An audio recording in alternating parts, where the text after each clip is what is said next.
성도 여러분, 먹고 살기 힘드시죠? 직장도 찾기 어렵고, 이태백이라는 말씀 아시죠? 이태백. 20대의 태반은 백수다. 십장생은 들어보셨습니까? 10대도 장차 생계를 걱정하는 세대다.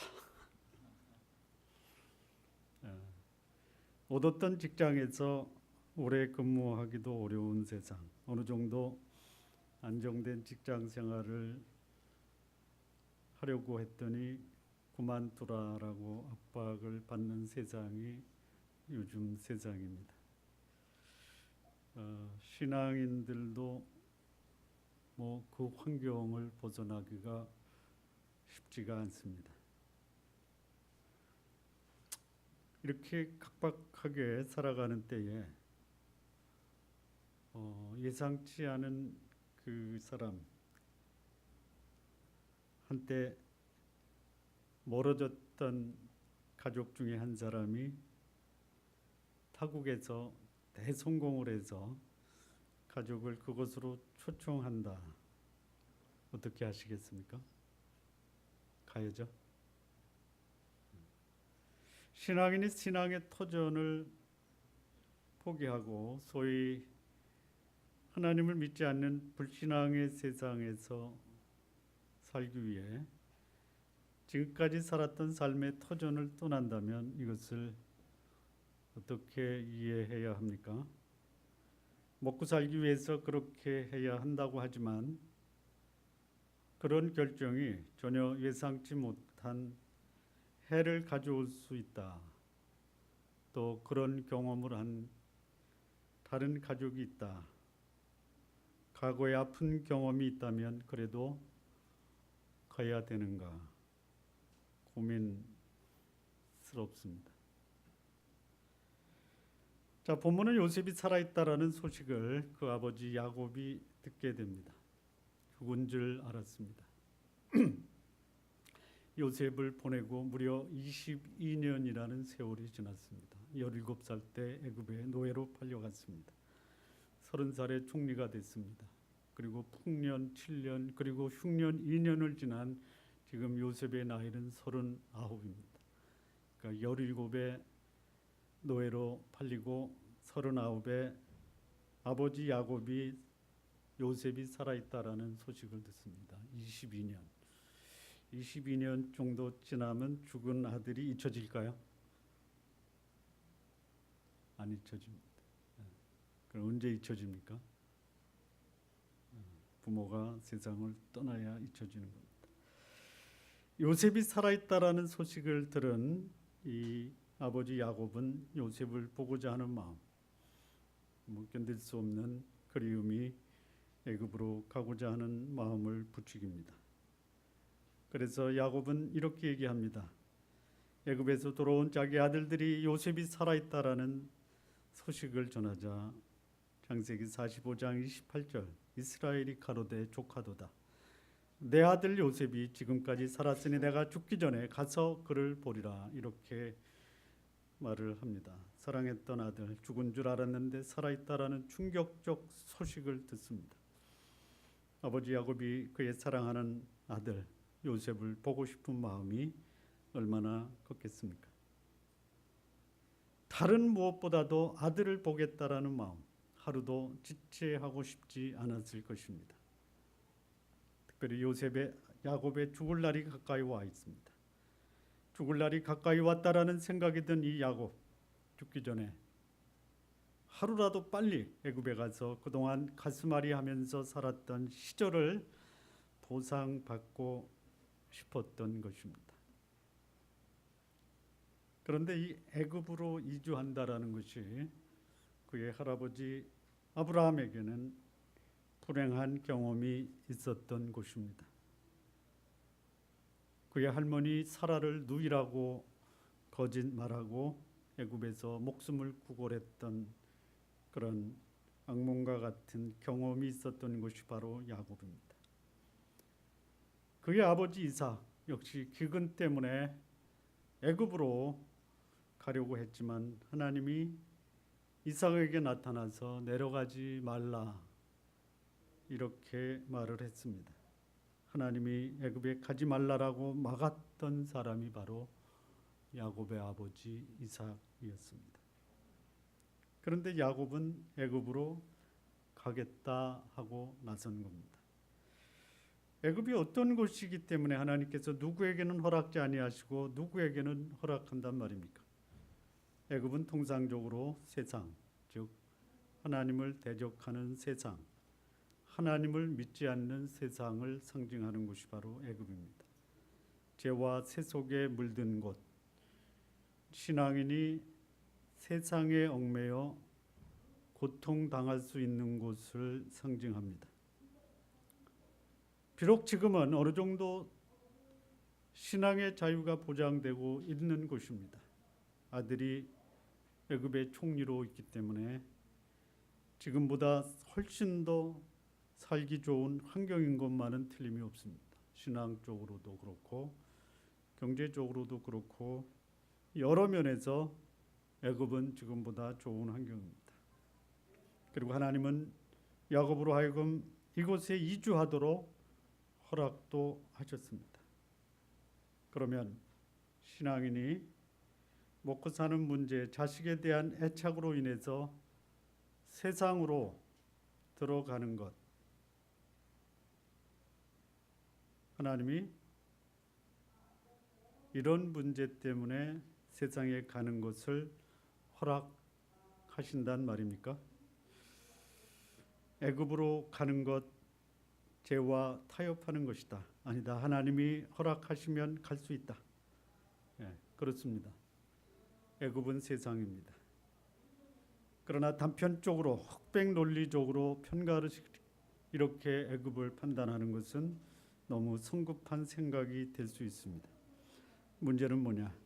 우리의 의사결정, 중대한 거주지 문제, 또 우리 생애에서 이 결정이 내 인생의 운명을 결정하는 결정이라면 그 결정 앞에서 하나님의 뜻에 어긋나는 것은 하지 말아야 합니다. 인간적인 필요를 채우기 위해서 죄와 타협하는 것, 이거 하지 말아야 됩니다. 자신의 이기심과 욕망을 충족시키기 위해서 사람을 이용하는 것도 하지 말아야 합니다. 그러나 애굽에 내려가는 것이 무조건 잘못된 것이라고 성급하게 결론을 내리는 것도 바람직한 것은 아닙니다. 왜 애굽에 내려가야 하느냐? 이 문제를 짚어봐야 됩니다. 육신적, 이기적 충족을 시키러 간다면 이것은 막아야 됩니다. 그러나 신앙인에게 하나님의 특별한 목적과 계획이 있어서 하나님이 죄로 물든 세상에 깊이 관여하게 하신다면 이것은 권장하고 격려하고 축복을 해 주어야 합니다. 하나님이 이스라엘 민족이 죄로 인해서 범죄할 때 하나님은 바벨론이라는 제국에 이스라엘을 하나님이 내어 맡깁니다. 하나님이 바벨론에 가는 것이 하나님의 뜻이다라고 해서 이스라엘 민족을 하나님은 바벨론의 포로로 잡혀가게 합니다. 자, 신앙인에게 있어서 이 세상, 특별히 이 야곱이 애굽으로 가는 것을 어떻게 이해해야 하는가? 신앙인에게 있어서 대단히 중요한 결정 중에 하나가 뭐냐면 거주지입니다. 거주지. 어디서 살 것이냐.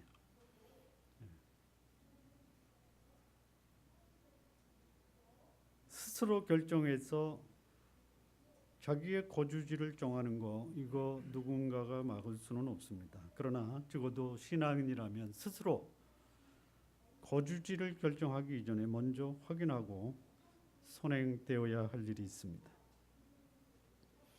야곱이 애굽으로 가기 전에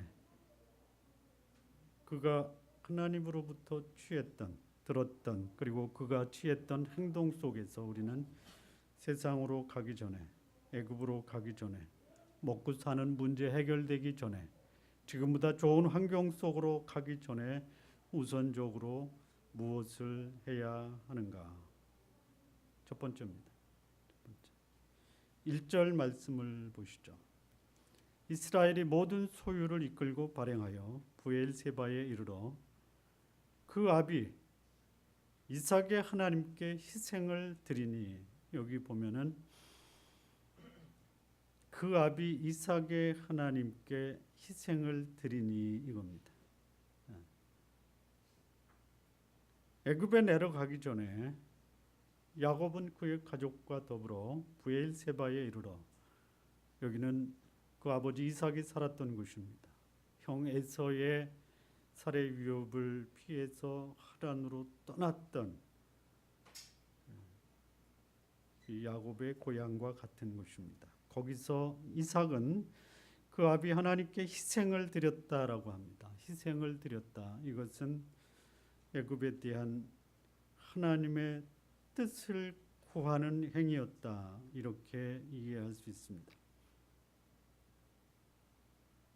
어린 시절 아버지와 함께 드렸던 그 제사를 지금 애굽에 내려가기 전에 야곱이 제사를 드립니다.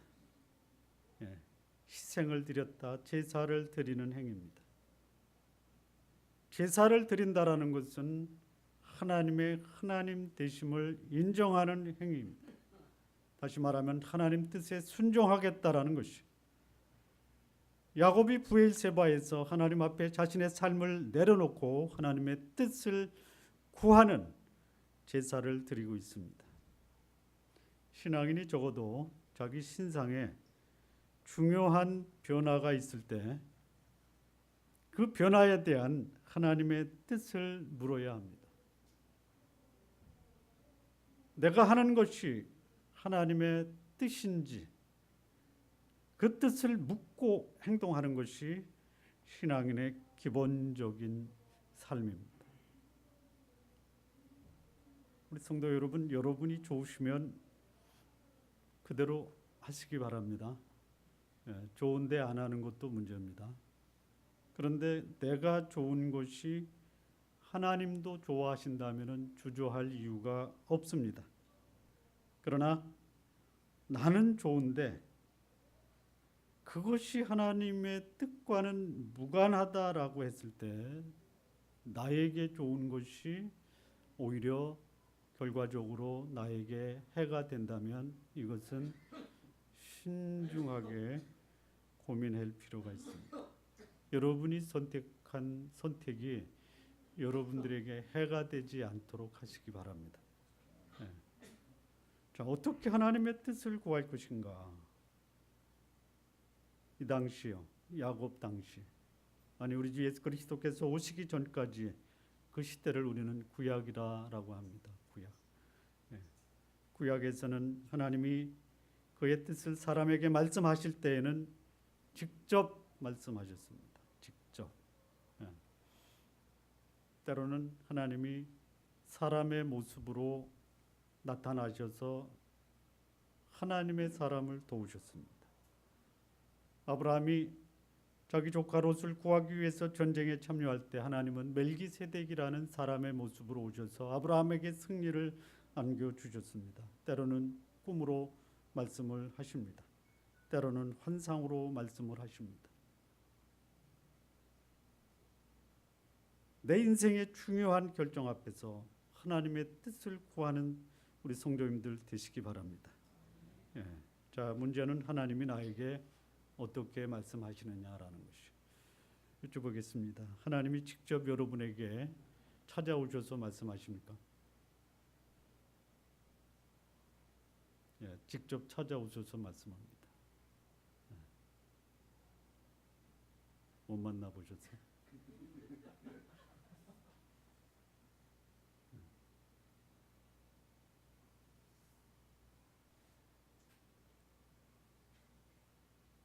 멜기세덱의 모양으로 찾아오신 하나님이 오늘도 그렇게 여러분에게 찾아오실 수 있습니까? 하나님이 오실 수 있으십니까? 오실 수 있으십니까? 오실 수 있는데요. 그렇게 안 오십니다. 그렇게 오실 수 없어서 안 오시는 것이 아니라 그렇게 오실 필요가 없습니다. 예를 들어서 하나님이 사람의 모양으로 오셔서 서로 사랑하라 이렇게 말씀하시겠습니까? 하시겠습니까? 예. 왼수 같은 놈 용서하라 직접 찾아오셔서 말씀하시겠습니까? 아니면 그렇게 안 해도 얼마든지 하나님이 우리에게 왼수 같은 놈들 사랑하라. 죄송합니다. 놈이라고 해서 연도 있습니다. 예. 그렇게 찾아오셔서 말씀하시겠습니까? 예? 안 하십니다. 왜? 이미 다 말씀하셨잖아요. 예. 이미 말씀하시고 우리가 할 수 있는 걸 하나님이 직접 번거롭게 찾아오지 않습니다. 예. 자, 우리 시대에는 하나님이 어떻게 하나님의 뜻을 하나님의 백성들에게 말씀하시느냐? 어떻게 하십니까? 하나님의 감동으로 기록된 성경을 통해서 말씀하십니다. 성경을 안 보시면요, 하나님의 뜻을 알 수가 없습니다. 결정적인 시기에 성경에서 하나님의 뜻을 찾으시기를 바랍니다. 자, 그런데요, 동쪽으로 갈까 서쪽으로 갈까 말씀해 주십니까? 예?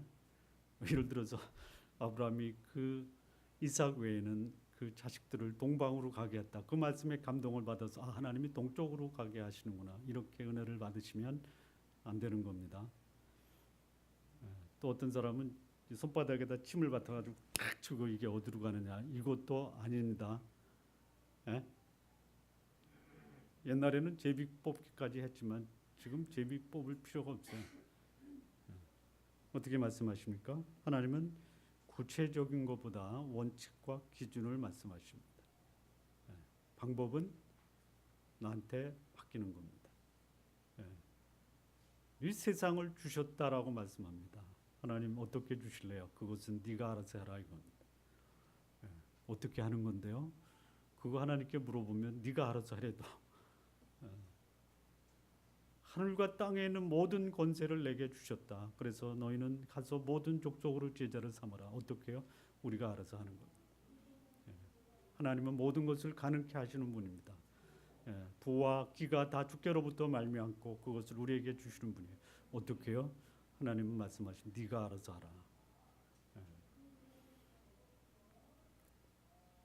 자, 그런데 구체적인 하나님의 뜻도 하나님은 몇 가지 방법을 통해서 말씀하십니다. 그게 뭐냐?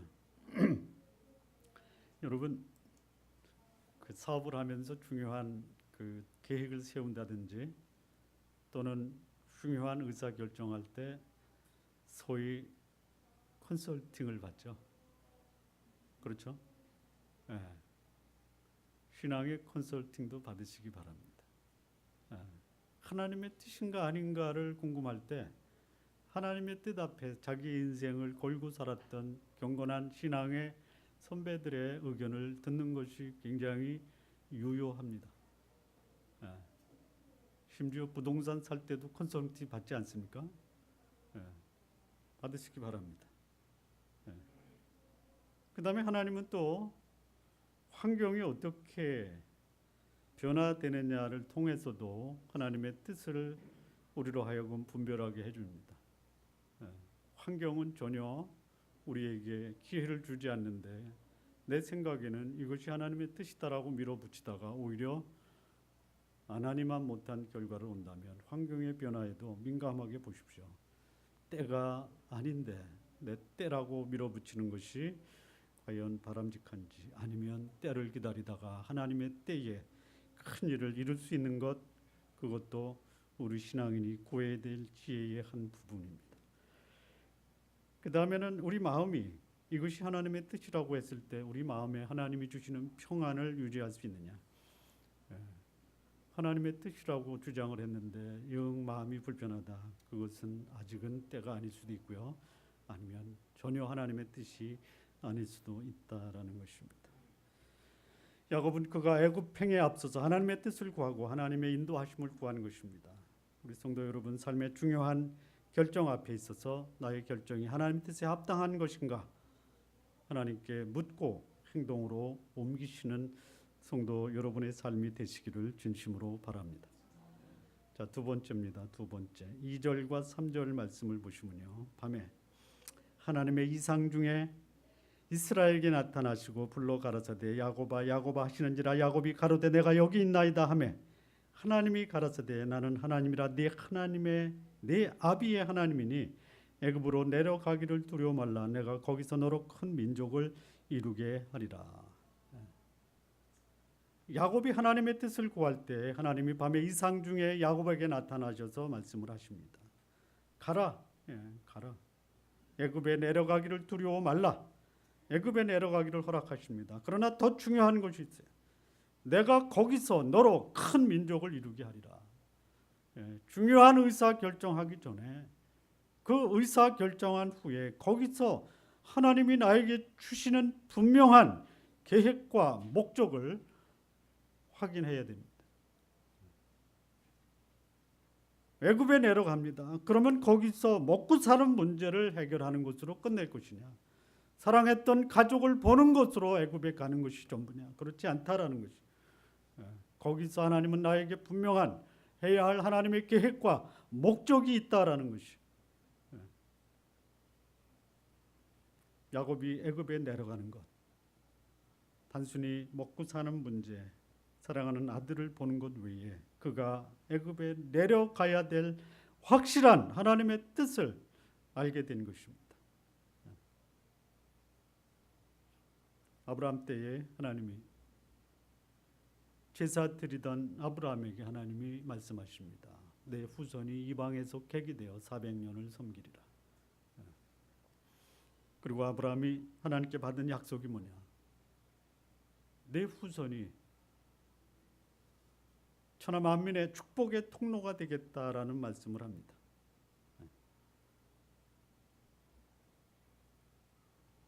아브라함이 자기 마음대로 기근을 피해서 애굽에 내려갔다가 심한 망신과 모욕을 당하고 애굽에서 나옵니다.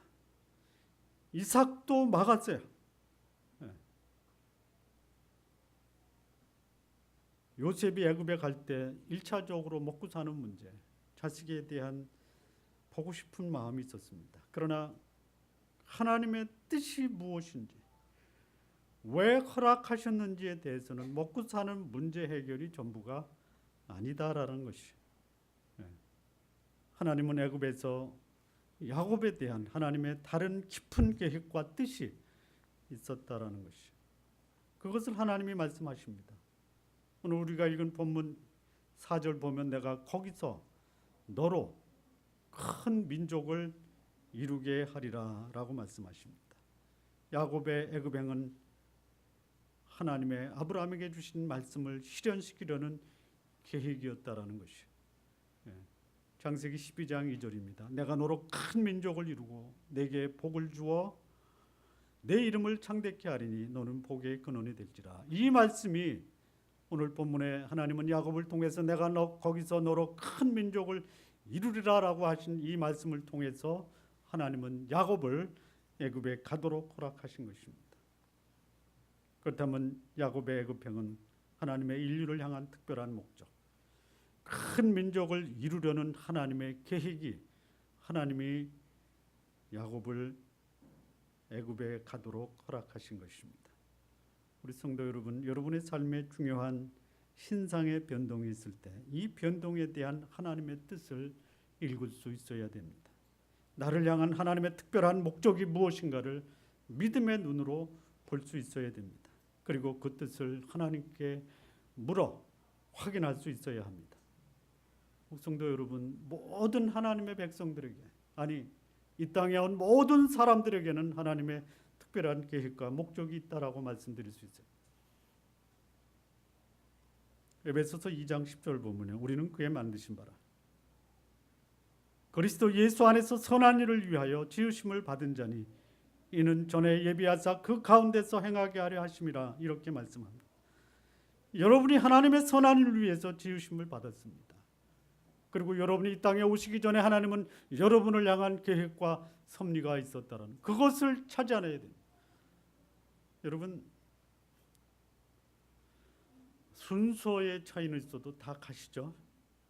그 향해 가실 때 우리 성도 여러분 모두 다 하나님 앞에서 천국의 영원한 생명을 누리시는 여러분의 미래가 되시기를 바랍니다. 그것만 해도 큰 축복인데요. 여러분 제발 지옥은 가지 마십시오. 그 거짓 목사의 특징 중에 하나가 뭐냐? 지옥을 말하지 않는다. 저는 오늘 지옥을 말했으니까 거짓 목사는 아닙니다. 오늘 여기서 예배드리는 성도 여러분 한 번도 지옥에서 그 후회하지 않기를 바랍니다. 그러시기 바랍니다. 혹시 여러분 가운데 김기열 목사가 미워도 지옥은 가지 마십시오. 예? 미워하는 분이 없구나. 감사합니다. 자, 천국에 가서 하나님이 여러분에게 여쭤볼 거예요. 뭐 하다 왔냐? 뭐 하다 왔냐? 뭐라고 답변하시겠어요? 예? 하나님이 듣고 싶은 말, 제일 듣고 싶은 말이 이겁니다. 자식 잘 키우고 왔습니다. 이게 최고로 하나님 앞에서 할 수 있는 최고의 답변입니다. 그렇잖아요. 뭐 우습게 들리시나 본데 우스운 게 아닙니다. 최고의 사명입니다. 나에게 주신 자녀를 하나님의 뜻에 합당하게 키워서 그를 거룩한 인생으로 살게 하다가 왔습니다. 그냥 그 말씀만 하셔도 됩니다. 예? 그 다음에 또 할 말씀이 있다면 저에게 주어진 직장에서 거룩한 삶으로 직장에 하나님의 뜻을 실현하다 왔습니다. 이런 말씀 하십시오. 이런 말씀 하지 마십시오. 그냥 먹다 죽었습니다. 이런 말씀을 하지 마십시오. 나를 향한 하나님의 뜻이 있어요. 그 목적을 위해서 오늘 나의 삶에서 하나님이 무엇을 하길 원하는 것을 분별할 수 있어야 됩니다. 특별히 예상치 못한 신상의 변동이 있을 때는 더더욱 그래야 됩니다. 나에게 주신 하나님의 뜻, 나에게 주신 꿈과 소원이 이루어지는 것이 나의 신상의 변동을 통해서 이루어 주시는 것이 아닌가를 볼 수 있어야 됩니다. 전혀 예상치 못한 내 신상의 변동, 이것이 나에게 주신 하나님의 계획과 뜻이라면 그것은 얼마든지 받아들여야 됩니다. 새로운 환경 변동에 대해서 무조건 받아들인다든지 무조건 거부할 필요는 없다라는 것이, 하나님의 특별한 계획과 목적이 있어 나의 신상에 커다란 변화를 주신다면 그거를 믿음의 눈으로 바라보시기를 바랍니다. 자, 세 번째입니다. 세 번째 4절 말씀입니다. 내가 너와 함께 애굽으로 내려가겠고 정녕 너를 인도하여 다시 올라올 것이며 요셉이 그 손으로 내 눈을 감기리라 하셨더라. 여기 보면 하나님이 야곱과 함께 애굽에 내려가겠다라고 말씀합니다. 여러분, 무엇인가 중요한 신상의 변동이 있을 때 그 변동에 하나님이 여러분과 함께 하시기를 바랍니다. 그리고요 그것이 통상적으로 하나님의 뜻과는 무관한데 보낸다라고 하면은요, 그것이 영원히 거할 것이 아니라 다시 약속의 땅으로 돌아올 분명한 의지를 가지라 이거예요. 정녕 너를 인도하여 다시 올라올 것이다라고 말씀합니다. 야곱이 애굽에 얼마나 있을는지는 모릅니다. 분명한 것은 큰 민족을 이루시겠다라는 하나님의 뜻이 이루어져야 합니다. 그것이 흉년이 지나면 끝이 나는 것인지도 모릅니다. 다시 말하면 야곱의 애굽행은 거기서 영원히 거주하는 것이 아니라 때가 되면 돌아가야 한다라는 것이, 우리 성도 여러분, 여러분의 본향은 이 땅이 아닙니다. 거룩한 하나님이 여러분을 위해서 마련하신 영원한 고향이 있습니다. 본향이 있습니다. 때가 되면 돌아갈 것이라는 것을 기억하시면서 사시기 바랍니다. 잠시 하나님의 뜻을 이루고 다시 돌아가야 될 본향, 하나님은 야곱으로 하여금 가나안 즉 하나님의 약속의 땅을 야곱에게 다시 돌아가라라고 말씀하십니다. 우리 신앙인 돌아가야 될 천국의 본향이 있습니다. 이 땅에서는 우리는 나그네처럼 살아야 됩니다. 여러분, 나그네처럼 살아도요, 폼나게 사시기 바랍니다. 움막에서 지내지 마시고요, 호텔에서 지내시기 바랍니다. 그게 낫잖아요. 텐트 치고 야영하지 말고요, 기왕이면은 호텔에서 지내시기 바랍니다. 문제는 나를 이 땅에 보내신 하나님의 뜻을 이루는 삶입니다. 여기서 살아야 될 목적, 사명이 있어요. 그 사명을 이루고 나면 너의 본향으로 돌아가야 돼요. 야곱이 애굽에서 해야 할 일은 큰 민족을 이루는 것입니다. 그리고 큰 민족을 이루고 나면 다시 가나안으로 돌아가야 했습니다. 언제든지 떠날 준비를 하면서 살아야 됩니다. 여기서 영원히 살 것처럼 여긴다면, 마치 이곳이 내가 거할 영원한 처소라고 하면 아마 여기서 필요한 것 얻고 버는 것이 내 인생의 목적이 될 수도 있을 것이에요. 여러분, 이 나그네로 있어도요, 잘 사십시오. 여행객들을 보면 그만한 여유가 있어서 여행을 한다라고 생각하시죠? 그렇죠? 여행 가는데 요즘 뭐라 그러죠? 배낭여행이라고 하나요? 또는 또 뭐 있죠?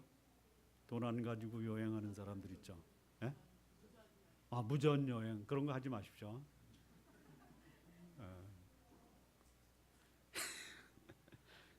거지같이 여행하지 말라라는 것입니다.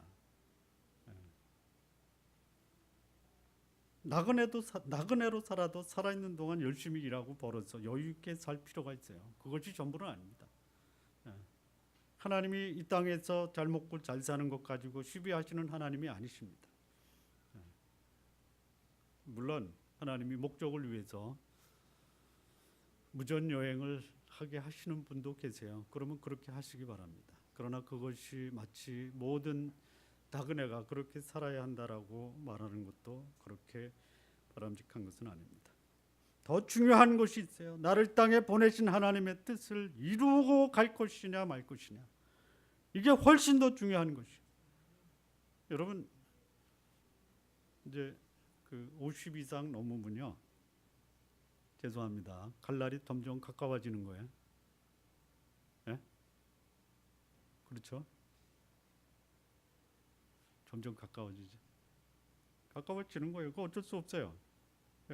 그러면요, 제가 한 3개월에 한 번씩 병원에 가거든요. 한 달 전부터 몸을 만들어요. 왜? 병원에 가서 검사 받을 때 의사한테 혼나지 않으려고. 그 의사가 조용하게 얘기해도요, 그 부정적인 얘기를 들으면요, 그냥 몸에서 소름이 끼쳐요. 그래서 병원에 가기 한 달 전부터 몸을 만듭니다. 30분 운동하는 거 1시간 운동하고요. 이틀에 한 번 등산하는 거 매일 운동하고요. 그리고 체크를 합니다. 체크. 뭘 체크하냐면 혈압하고 당뇨 체크를 해요. 그리고 딱 그날 아침에 병원에 가는 날은 딱 100씩 만들어 가지고 갑니다. 그러면 관리 잘하셨습니다. 뭐 관리를 잘해. 안 먹고. 여러분, 병원 의사한테 갈 때도 그렇게 신경이 쓰이는데 가까워져요. 여러분, 가까워집니다. 하나님이 이제 딱 여러분 불러가지고 점검하실 거예요. 하나님의 뜻을 얼마나 이루었냐 가져와봐. 그때 가져가셔야 됩니다. 제 말을 잘 못 알아들으시는 말입니다. 우리 조나부교회 성도 여러분, 이 땅에서 하나님의 뜻, 야곱에게 주셨던 큰 민족을 이루고 하나님이 부르신 날 홀가분하게 이 땅을 떠나서 하나님이 예비하시는 본향으로 돌아가기를 바랍니다. 마무리 짓겠습니다. 환경이 나를 예상치 못한 곳으로 가라고 할 때 어떻게 해야 되느냐? 하나님의 뜻을 구하십시오. 하나님 아버지, 그곳에 가는 것에 대해서 당신의 뜻이 무엇인지 좀 알려주십시오. 이렇게 기도하시기 바랍니다. 그리고 그곳에 가라고 하나님이 허락하신다면 무슨 목적을 위해 가는지를 분명하게 정립하고 떠나는 것이 바람직합니다. 목적이 없이 중요한 결정을 하는 것, 중요한 결정 앞에서 동기, 목적, 방향 없이 일단 행동하고 보자는 식으로 하지 마십시오. 목적과 동기가 분명하지 않은 의사결정은 행동하고 나서 후회할 일이 생깁니다.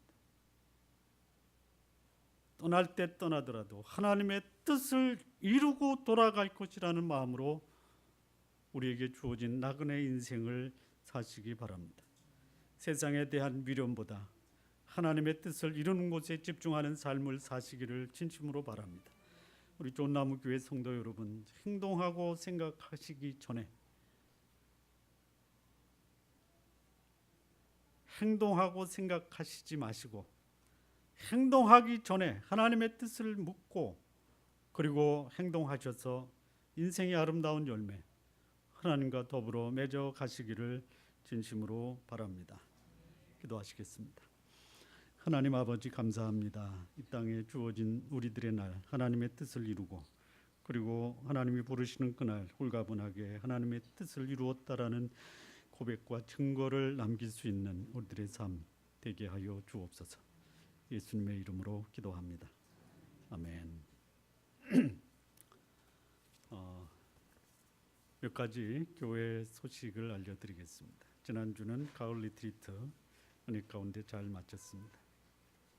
오늘 오후 일정입니다. 고전 읽기와 운영위원회 있습니다. 성도 동정을 좀 말씀드리겠습니다.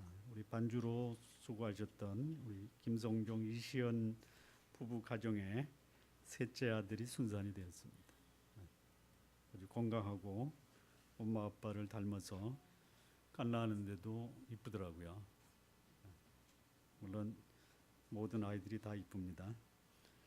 찬양팀에서 우리 섬겨 주셨던 고은모 형제가 다음 달부터요 동탄 모초 장로교회에서 사역을 시작합니다. 저한테 모초라고만 얘기해서 모초라고 쓴 겁니다. 근데 알고 봤더니 동탄 주의 뜻 항상교회. 여러분 교회를 옮겨도 그런 교회로 옮겨야 돼요. 주의 뜻 항상교회 이런 좋은 나무 교회보다 훨씬 더 이름이 좋습니다. 그동안 우리 고모 형제 수고해 주시고 또 저는 뭐 평생 신앙생활했지만 고모 형제만큼 찬양 인도를 잘하는 사람을 장경지 집사 외에는 보질 못했습니다.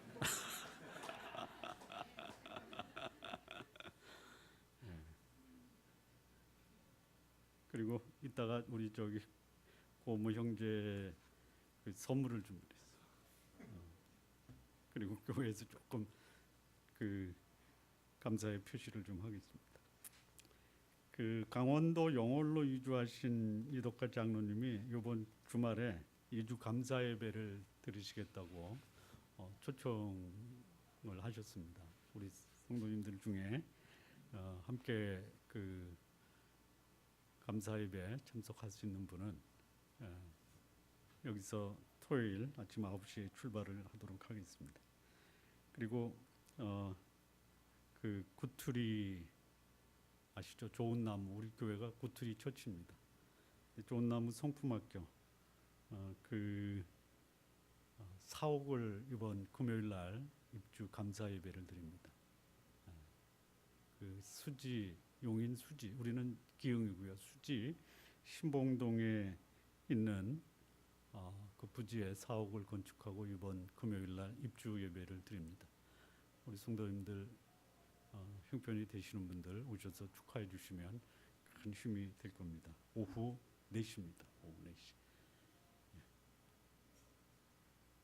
우리 저기 고모 형제님 잠깐 나오시면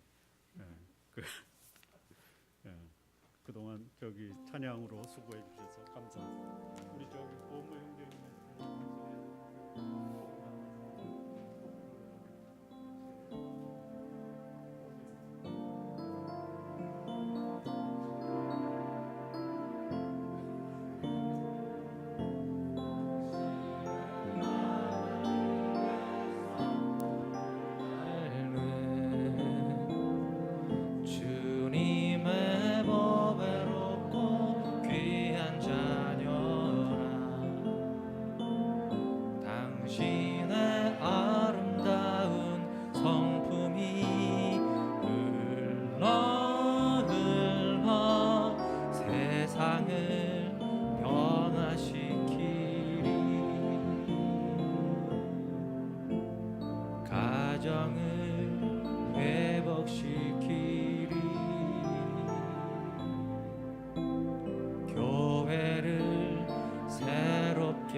삶에 좋은 영향을 많이 미쳤는지 어떤지 잘 모르겠어요. 앞으로도 좋은 예배 드렸으면 좋겠고 계속해서 기도하겠습니다. 감사합니다. 우리 저기 원모 형제 생각날 때마다 기도해 주시고요. 저는 작은 목회할 테니까 큰 목회하시고. 네. 자, 우리 다 같이 일어나셔서 지난 주의 말씀 함께 암송하는 시간 갖겠습니다. 암송 말씀은 창세기 45장 5절입니다. 당신들이 나를 이곳에 팔았으므로 근심하지 마소서, 한탄하지 마소서. 하나님이 생명을 구원하시려고 나를 당신들 앞서 보내셨나이다. 우리 함께 암송하겠습니다. 시작. 당신들이 나를 이곳에 팔았으므로 근심하지 마소서, 한탄하지 마소서. 하나님이 생명을 구원하시려고 나를 당신들 앞서 보내셨나이다. 아멘. 예, 우리 일어서신 채로 찬양 드리겠습니다. 새 찬송가 263장, 동일 찬송가 197장, 이 세상 험하고 1절과 4절 찬양 함께 드리시겠습니다.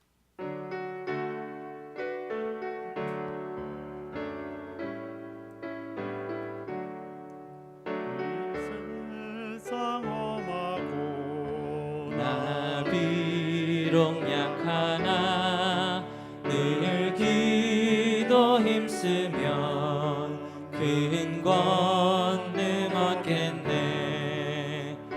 주의 은혜로 대속받아서 비와 같이 붉은 죄는 같이 이겠네. 죄 사함 받은 후 새 사람 되어서 주 앞에 서는 날 늘 찬송하겠네. 주의 은혜로 대속받아서 비와 같이 붉은 죄는 같이 이겠네. 아멘.